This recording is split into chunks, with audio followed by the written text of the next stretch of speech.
Thank you. What do you think, guys? We're finally here. Here's the set next week. Good evening. Welcome, everybody, to the first episode of Next Week with Jeff Durbin. I am Jeff Durbin, and this is the only Christian late-night talk show. Therefore, guys, I'm actually excited to announce that only 2 minutes into the first episode, we are now the number one rated Christian late-night talk show television show in history. Woo!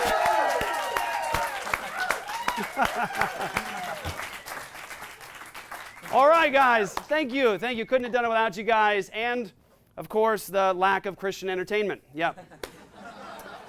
It's about time that a show like this exists, guys. We are dealing with a lot of things today in our culture. We have the destruction of marriage, the murder of children and abortion, gender confusion. I mean, it's obvious our nation has wandered far from Christ, but I don't want that for America. I don't want that for him, her, it, zer, you get the point, right? Okay. And actually, if you're asking yourself, will this just be another cheesy show in Christian entertainment? The answer is no. Every joke that we have is presented first in front of a group of well-trusted and trained pastors. And if they laugh, we rewrite the joke. Now, because I'm mainly online, I face something that other late-night shows don't. Immediate opinions on how much you hate me. Which is why I felt it necessary, of course, to address all of you on the internet. So please, guys, stop your meme sharing, your video commenting, and, of course, your catfishing. Just for a minute. Thank you. Okay. Dear internet troll. Yep, I'm talking to you. And now, look, I know you said you'd never troll the internet, but let's face it. We've all become monsters, right? The internet does that to you, right? If you were on Facebook during the presidential election and you didn't troll, that's because you have no fingers. And if you just thought to yourself, wow, that joke is offensive to people with no fingers, that's even more proof that you are a troll. Look, the reality is we've all said mean comments to people online, right? The internet does that to us. It's a lot like filling out a restaurant survey and saying hurtful things about your waitress, except in this case, you weren't even given the survey, and you wrote it on the waitress's Instagram picture. Look, guys, I get it. I mean, look, we've all said mean things on the internet. I've said mean things before, and sometimes I even make my own hurtful comments to myself. And some of the meanest things about me have been said from Jeff Durbin, unofficial. It actually keeps me motivated. Look, I'm talking about the power to judge unfairly. And only our aunts and uncles on Thanksgiving Day should be given that power, right? Look, today we don't even read or watch anything the whole way through before we slip in our opinions. I mean, it makes sense, right, on YouTube, because you got to do something during all that buffering time, right? But what happened to us? Before, we used to be such sweet people. If we were walking in the park and someone tripped over a tree branch, we'd be like, ooh, are you okay? Are you okay? Now we just say, get up, you hack, I already saw that today. And we post it in one of our fail videos, right? Look, I'm just saying, we've all become CNN to everyone's Donald Trump. And here's the thing. I don't expect you to stop trolling. I don't expect you to do it. In fact, I actually look forward to it. I love having something to read in the bathroom. Just ask my wife. But I do expect you to wait, just for a minute. At least wait until the joke is done before you write one of the following comments. Dumb! Or offensive! Or, Jeff, this is the library. We've been trying to get a hold of you. You owe us $45.50. Look, I guess my point here is this.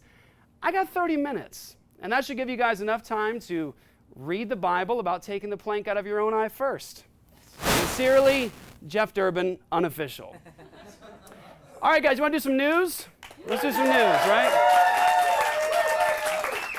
On to what's been happening this week in the news. Donald Trump fired communications director Anthony Scaramucci. Scaramucci, that's a good name, right? He'll join the others that left the White House in the last 6 months. So we got Michael Flynn, you fired. James Comey, you're fired. Sean Spicer, may as well been fired. They're all gone. And I don't want to guess this early, guys, but I actually think that Steve Bannon's going to win this season. He's got my vote. I do.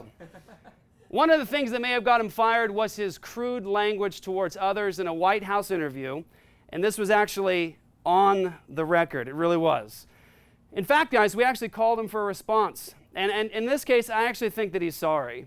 He said the following to us. Hey, guys, Scaramucci here. Look, I know I got fired, but let me just say...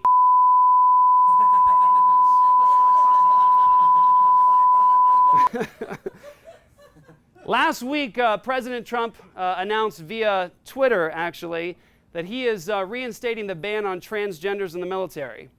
And people are actually most upset that Trump announced the ban on Twitter instead of a more presidential outlet.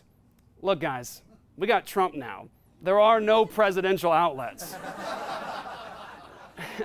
There's only what can be properly described as presidential drunk texting. And sure, guys, look, the left is upset now. But I guarantee you, the moment there's a draft, every one of those guys will be wearing fingernail polish. Trust me. And do you guys see this, the Teen Vogue article? You guys hear about that?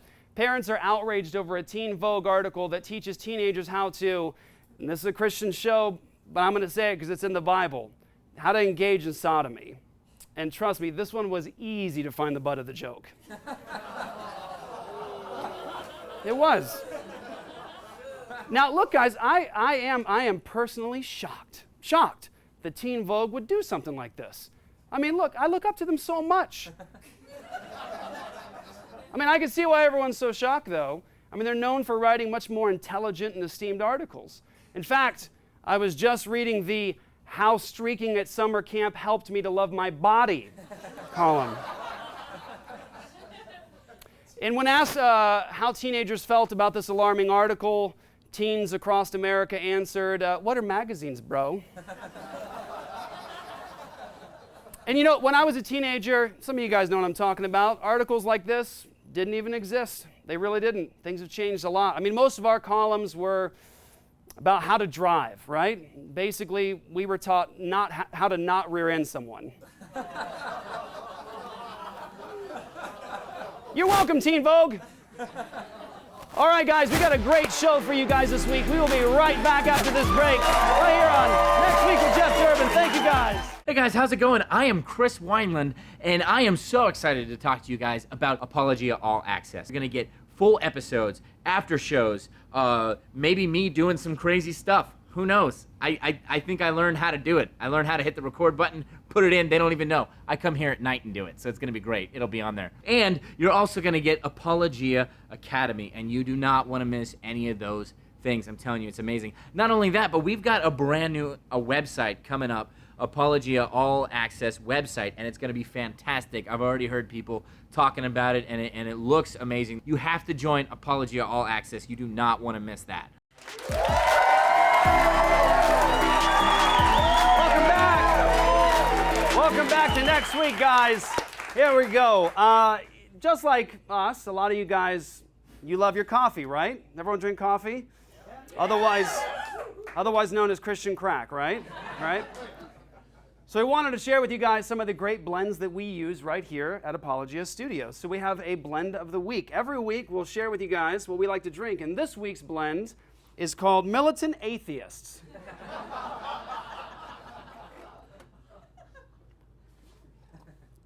Ooh, careful, this one's bitter. That's really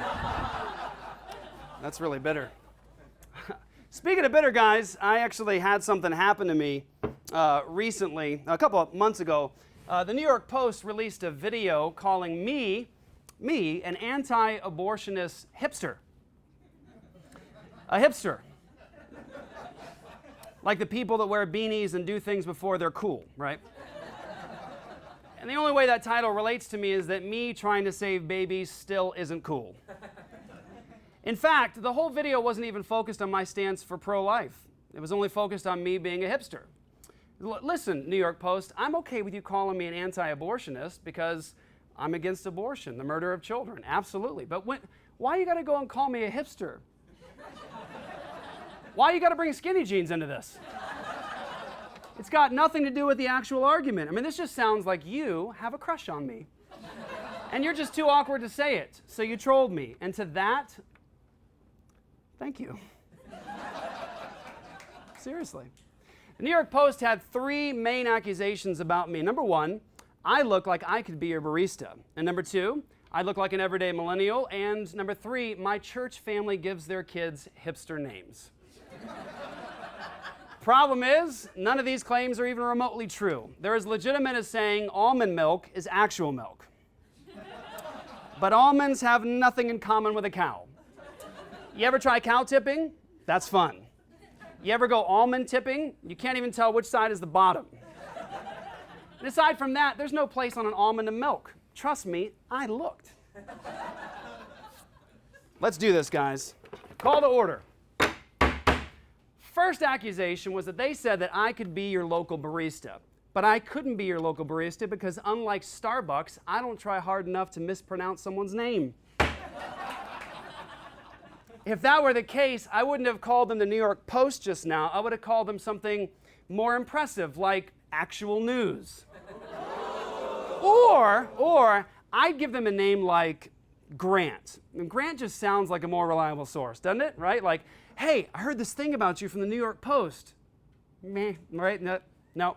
Or, hey, I heard this thing about you from Grant. Really? I don't even know a Grant, but I bet he did his research.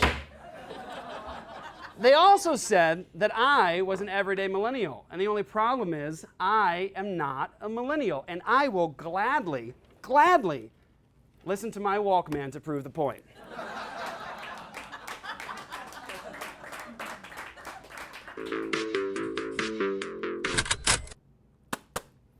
You see, look, proof.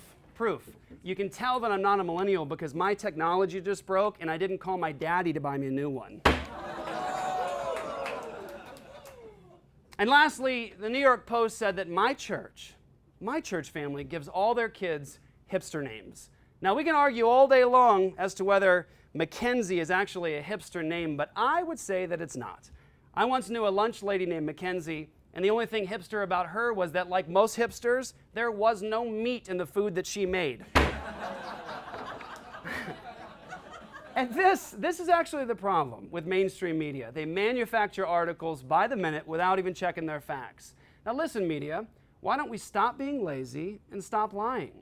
If I want to hear false statements, I'll listen to Planned Parenthood talk about how they mostly do medical care. Why don't you do the same? It's a lot more entertaining. Nevertheless, because I was called a hipster, I decided to do some research. I wanted to answer 2 main questions. Number 1, how does one become a hipster? And number 2, am I already a hipster? Take a look.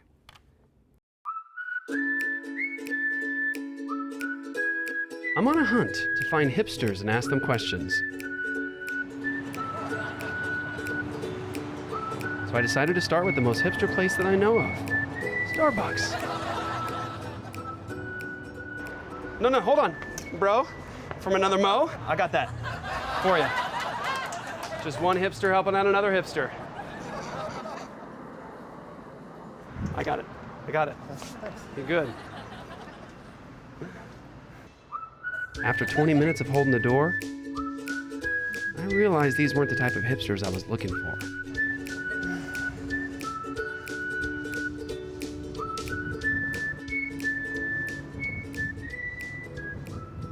I need a real hipster to teach me all the ways of hipstering. So I found a family that has their 28-year-old son still living with them. His mom says that he is definitely a hipster. He shows all the telltale signs.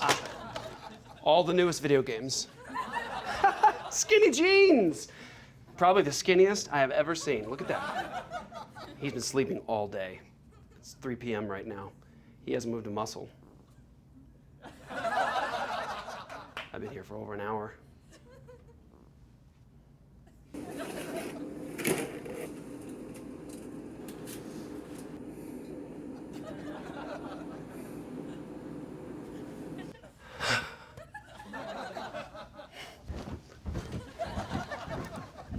Look, Bernie Sanders! free college. It's Bernie. Whoa. We got free healthcare. Wake up. We got daycare for free. Free. Free money, kids. Dang it. He's a tough one. Pennsylvania goes to Donald Trump. Donald Trump is the president of the United States. Hey. Hi, I'm Jeff Durbin. Your moms said I could be unsuccessful like you. Want to teach me? What? No. Wait. I'll give you $20. Okay. You just learned the first lesson about nonconformists like this guy. They'll lower their standards for anything. If I offered him a hug, he'd have taken it. Hey, I'm right here. Second lesson, get offended about the truth. Wow.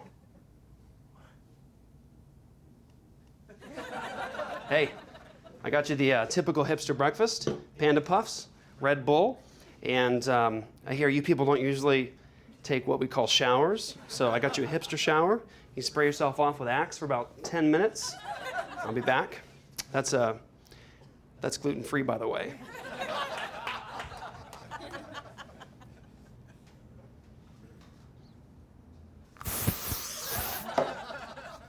I noticed that my teacher has a different wardrobe than me. Thankfully, we're close to the same size.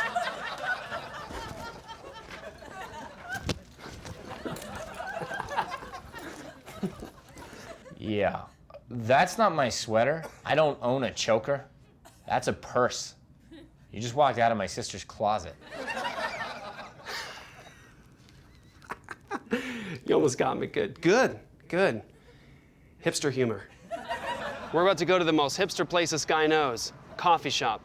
And we're gonna travel the only way this boyish man knows how, a bicycle. Yeah, I'm just gonna take a lift. We're standing outside of Cartel Coffee Labs, where many beatniks have been known to frequent. Tommy here is gonna get me whatever drink he gets. Whatever it is, I'm sure it's strange to the normal eye. I just ordered a caramel latte. What? Seriously? You gotta, look, if you're gonna teach me the ways of the hipster, you gotta get me the mad hipster drink, whatever it is. Give me all you got. Teach me your ways. I mean, there is one drink I could... Great. Let's get it. Come on. Come on, Tommy. He just started calling me Tommy. Never even asked me my name. Guess it's better than beatnik or hipster. So.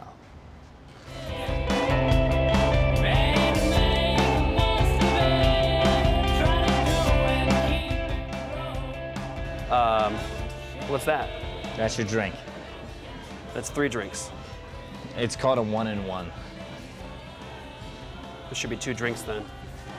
Yeah, you're supposed to drink this espresso, then a little bit of this kind of bubbly water Okay, weird. to cleanse the palate, Right. and then this macchiato, and then you do it again. Obviously, so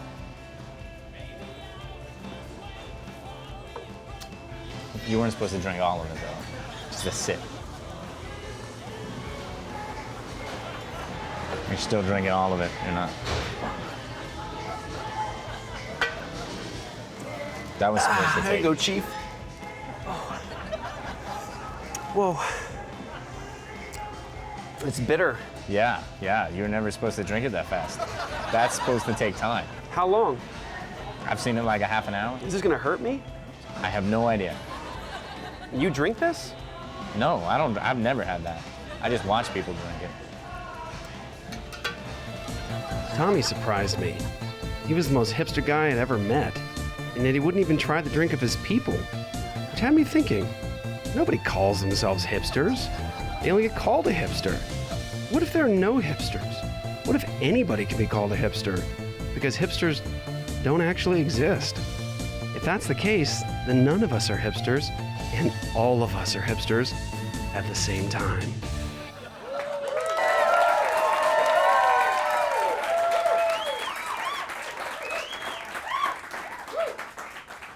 Pretty powerful stuff, right? Now, since I've been preparing for this show, I've watched a lot of videos that have stood out to me. And one in particular has to do with the pro-choice argument. A video of Ben Shapiro arguing for pro-life got over 25 million views when he argued with a pro-abortion woman. Now, most of the conversation had to do with transgenderism until it switched to the final question. Last question about your Planned Parenthood thing. About your Planned Parenthood thing? Oh, you mean his stance against murdering babies? Oh, yeah, that thing. Way to be so casual about such an important subject. That's like when you belittle a comedian, right? Like, hey, what's that comedy thing you do, right? You mean comedy? Yeah, that, right? But hey, look, let's not judge her knowledge based on the one statement. I mean, maybe she has factual evidence for the things she says. Okay, I do care about the mother being poor. I do care about foster care. Okay, well, why don't you advocate for that, though? For Planned what? Parenthood is supposed to prevent abortion. They are? Didn't know that. Maybe it's just so confusing due to, I don't know, all the abortions Planned Parenthood is actually giving. Supposed to doesn't mean anything. Like, I'm supposed to pay for my own Netflix subscription. And yet, every night, I have to explain to my in-laws that I'm not the dirtbag watching Undercover Boss. And I am. I am the dirtbag watching Undercover Boss. But Ben Shapiro had an important correction to her statement. Because, Planned Parenthood doesn't prevent abortions. They perform hundreds of thousands of abortions a year. They perform 300,000 abortions a year. They're the leading abortion mill in the United States. Evidence for that, though. That they perform 300,000 abortions a year from Planned Parenthood. That's my evidence. Where's your evidence? From them. I mean, it's a known fact that they're murderers, and people still say that they don't have enough evidence. I mean, that's unheard of. Someone that gets away with murder just because they're rich. This never happened before. Strike that. Strike that. You see, Planned Parenthood is responsible for about 1,000 of the over 3,000 abortions that happen every single day in the United States, every single day. And even if you only know Common Core math, I'll put it this way, that's a lot. Planned Parenthood doesn't prevent abortions. They are one of the leading causes of it. And you can't just say, where's your proof, when there is proof. The only way that works is if you're a socialist that promises socialism works.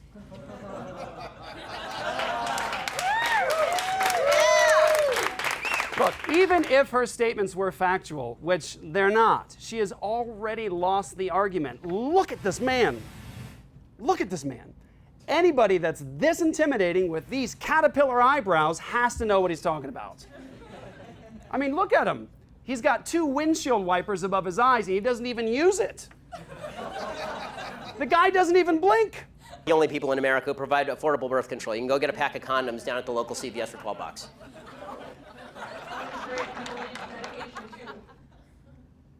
Wow, this guy's doing an eye-staring contest with the woman that he's arguing with. What kind of power trip is this? It's amazing.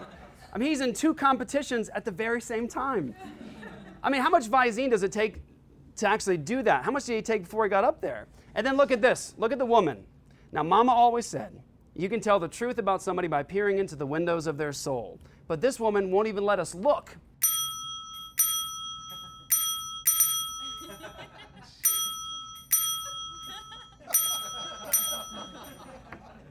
She looks like my 9-year-old niece at an eye exam getting a glaucoma test. Now there's gonna be a little puff of air, okay? Okay.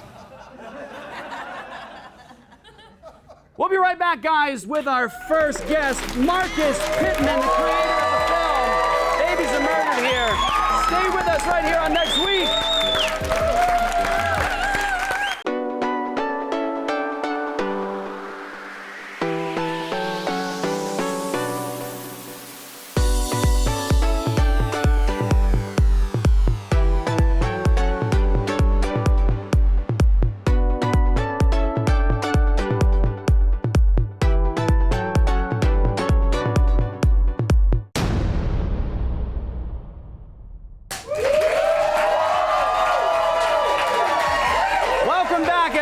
Welcome back.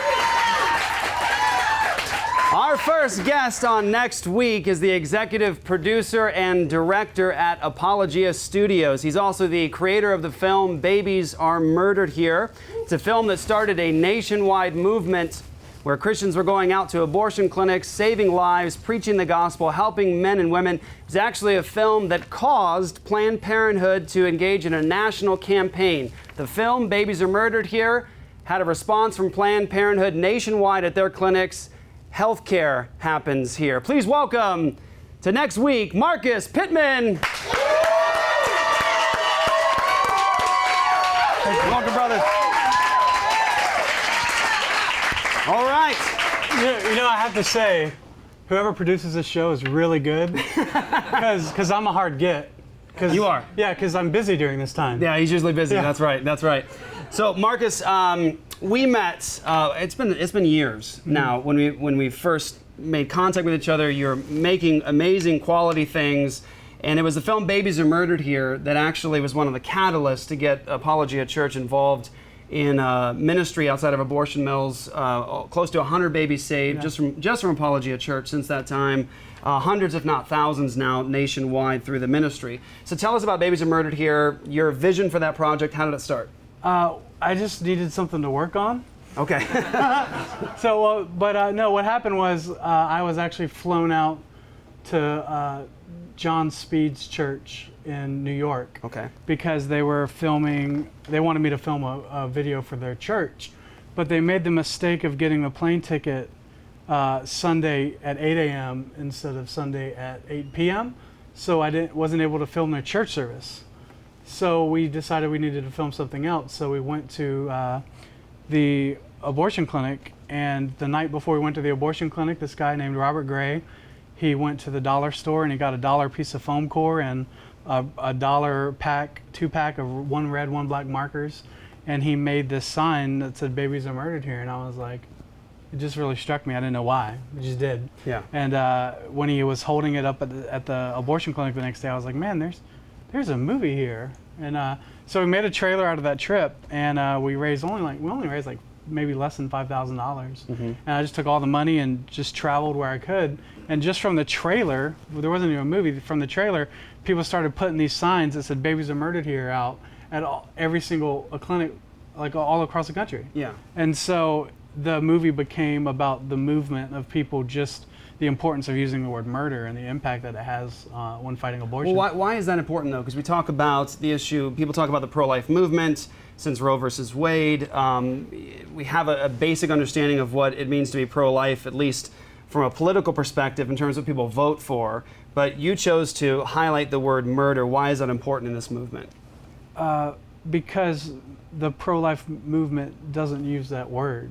And that's what we found out when we were filming. We went to the National Right to Life and we interviewed kids and adults, mostly all Roman Catholics, and they would not call a woman who has an abortion a murderer.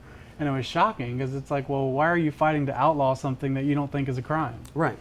Right. Right. So it was just really shocking. And then, the more we dove in, the more we realized how deep it is through the National Right to Life. And we're actually going to be releasing some videos that really show from the president of the National Right to Life soon that they will not call a woman who has an abortion a murderer. Well, and Marcus, why is that but explain to everyone why that's a problem, though. Why is it a problem if, say, someone just wants to say it's a bad thing, we don't want it anymore, versus saying, this is murder? Well, what's the issue behind needing to use that word, murder? Because the lawmakers aren't going to take such a controversial position on something that the leaders of the movement don't believe is wicked in and of itself enough to call it that. So they obviously do believe that it is murder.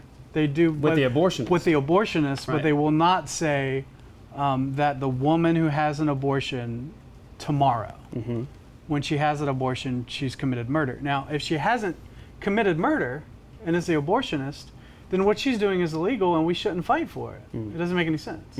And so, yeah. So why do you think that that's ultimately a failure? Where, in terms of trajectory here, where we're aimed at as Christians who are trying to end abortion, why is it a failure to avoid using the term murder? Because I know what people say, just real fast. Think about what you're going to say. People are going to say, Marcus, yeah, but we're Christians. We want the woman to be forgiven and to be given mercy. We don't want to stand outside of abortion mills and just yell, "You're a murderer," which is not exactly how that's done anyways. Yeah. But why is it such a failure? When we don't use the term murder, we're not preaching the gospel to them. So if people say that you're not being loving or kind when you call them a murderer. First off, we don't call them murderers. We say you're going to murder your child, and if they come out of the clinic, we say you've murdered your child, but there's hope and forgiveness. So we don't say murderer, murderer, like before they've done a crime. Right. But it's more about the act that they're doing and the criminal aspects of it, and it's also about showing their sin, and so they know what they need to repent of. That's important too. Yeah. So we would say that the pro-life movement has failed fundamentally to be rooted in a biblical worldview, the scriptures. It's failed to be consistent as Christian. Yeah. Right. Right. And you highlight a very important point. If we don't call it murder, then what are they repenting of? Right. Right. And so let's talk about the movie, though. When the movie comes out, what sort of impact did it have across the country? What happened? Yeah. So first off, people everywhere were like going out to the abortion clinic for the first time, because the sign "Babies are murdered here" isn't really anything, but it's a symbol because of how simple it was to make. You didn't have to pay $100 to get a printed sign. You could just grab 2 markers and you could make that sign. Yeah. And so people realized, oh, I could just go out there and just do it. And so people started going out all over the country holding those signs. And the crazy thing is, like, the amount of views on YouTube, it only has 100,000 views. Yeah. So it hasn't been like a viral success or anything crazy. But those 100,000 views has so impacted the work in front of Planned Parenthoods that women have that Planned Parenthood has spent money in a marketing campaign in response that says healthcare happens here. Yeah. So it's made an impact enough that they're trying to change the conversation, which we created. So So you started a conversation outside of abortion clinics across the country. Right. That forced Planned Parenthood to respond. Yeah. To respond to your argument, and you did it for about $5,000. Yeah. Now let's talk about that, though, Marcus. So why would you say it's important? Because people would criticize you, Marcus. They would criticize us, saying you're doing something that is provocative, right? It's provocative. The show? Everything we do. They'll say, Right. you're provocative. You're just doing things that are provocative, and maybe they'll say you're just being mean-spirited. That's not how you love those women, right? Mm-hmm. Why do you think, as a Christian, why is it important to, as you say, change the conversation, to engage these cultural issues? Why bother? It's important because Christians are supposed to be culture makers. Okay. So we're supposed to be the ones who are controlling the conversation of the nation. So we see that with, like, the Black Robe Regiment, and, like, for the Revolutionary War, the Presbyterian ministers were the ones that were actually discussing politics to such a degree from the pulpit that it forced, it encouraged everybody to go to war. Mm-hmm. And this is worth dying for. These are biblical issues. These are biblical principles that are worth dying for. And so that was the mainstream conversation of that day was very political in nature. And we go to Martin Luther. He used the printing press, which was a form of media that was able to stand out. He actually branded his books in such a way that he was able to stand out from Catholic books. So if you walked into a bookstore and you looked at the shelf, you would go, oh, that's Martin Luther's books. You can tell by the color and the print and everything, right away. So he was very influential in branding and marketing. So all that stuff matters. That's important, branding and marketing and having a symbol to fight against. Donald Trump, we were talking about today, Donald Trump is really good about having a symbol to fight against, whether it's crooked Hillary, or lying Ted. Lying Ted. Yeah, so, like, he makes a symbol, fake news, like that's a symbol. Like that, there's no political symbol out there bigger than that in the past 50 years. So he was a genius in that respect, creating a symbol to fight against. Yeah, he I think he plays dumb. I think he does, but he is a very brilliant. You don't get $1 billion by being dumb. You brought something for us, though, right? I did, to yes. show for everyone. Okay, well, tell us what this is. So this actually was found in John Speed's attic, and it is the very first original "Babies Are Murdered Here" sign that Robert did. So we're going to hang this in the studio. And it'll be part of this studio tour. Right on. So hold that. Yeah, sure. Well, praise God. Thank you, Marcus. And I think one of the powerful things as we finish up this segment here, guys, is one of the powerful things is because of little moments of faithfulness like this. You put this thing out, you don't know what God has in store for it. We're sitting here today in this studio with this show, and the heartbeat of this show, every show, is to point Christians across the country to endabortionnow.com to get involved in the conversation and to bring the good news into this area of abortion, right? That's the heartbeat. And it all started from an act of faithfulness, making a film, and a simple sign. And God's changing the world. So. All right. So, Marcus Pitman, executive producer and director right here at Apologia Studios. We'll be right back on next week. Stay with us. Hi, this is Mortimer with Apologia Radio. I want to ask for y'all good friends of ours to go on and click that button there and become my friends on the book face. Facebook /Apologia Radio. Become my friend on YouTube. That there twerker. The twerker, I want to talk to you on the twerking. And send me out a twerk. What? Wait, what? Twitter. Apologia Radio on Twitter. And also want to tell you we talk about apologetics and theology, and we do a lot of swing dancing, and we make a delicious chicken gravy. ApologiaRadio.com.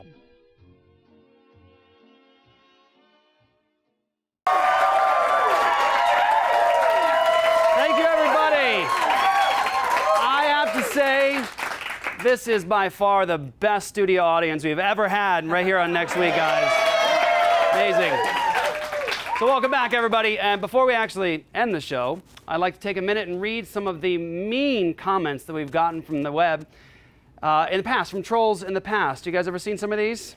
We try to avoid it. We try not to look, but they are out there. So I want you guys to get a chance to hear them. So for that, we're going to give you an amazing little story time.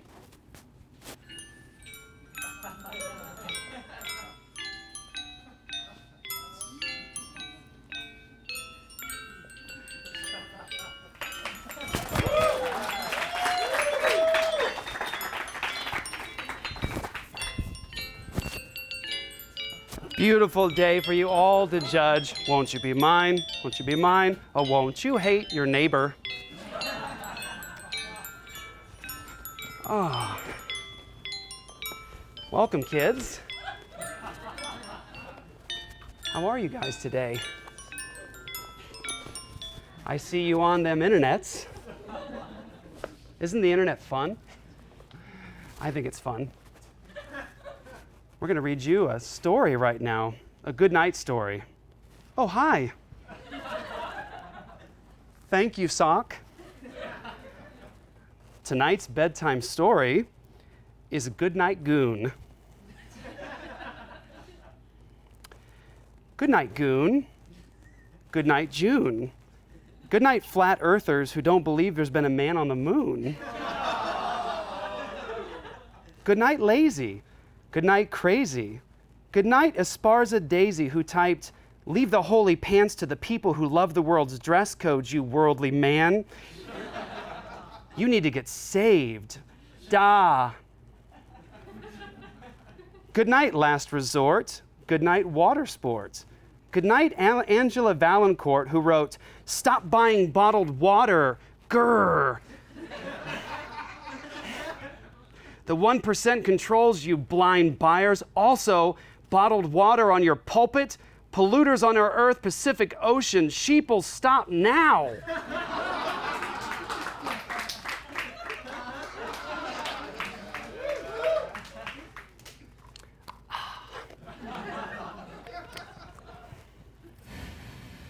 Good night, Mr.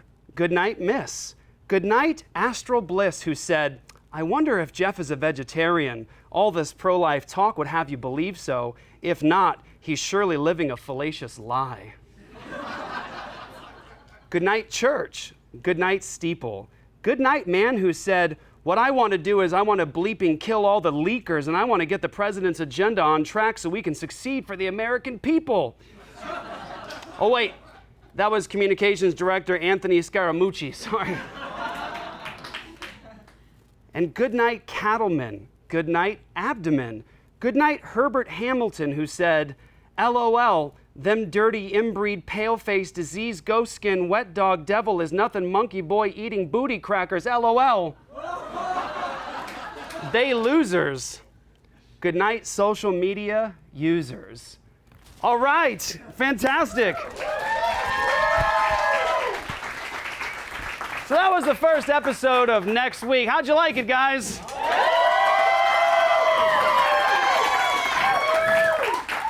Don't forget, everyone, go to endabortionnow.com, guys. You can get connected with your church with End Abortion Now. You guys can get free resources and get training. You can join together with churches across the country that are saving babies today and bring the gospel to the abortion mills. Thank you guys for joining us. We'll catch you guys next week. Don't forget to use the share button. Thank you for joining us, everyone.